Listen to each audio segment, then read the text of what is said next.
kuno si Bongbong Marcos dito ni Sara Duterte aron mudaog siya sa pagka-presidente. Mao nay general claim karon.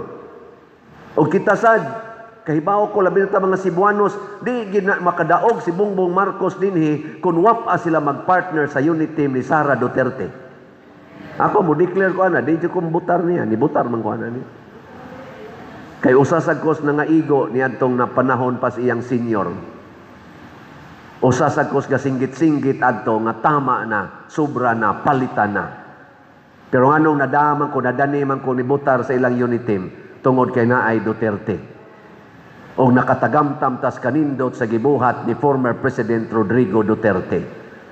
Ang iyang build, ang pag-increase ni ining mga sweldo sa atong government officials, labi na gyud mga law enforcers, mga daghan sa diyang mga wagi utang kabubuton, nagsigig pahimo sa increase niya, mo pa ni dakop ni former president karon ni gukod pa ni Bato de la Rosa.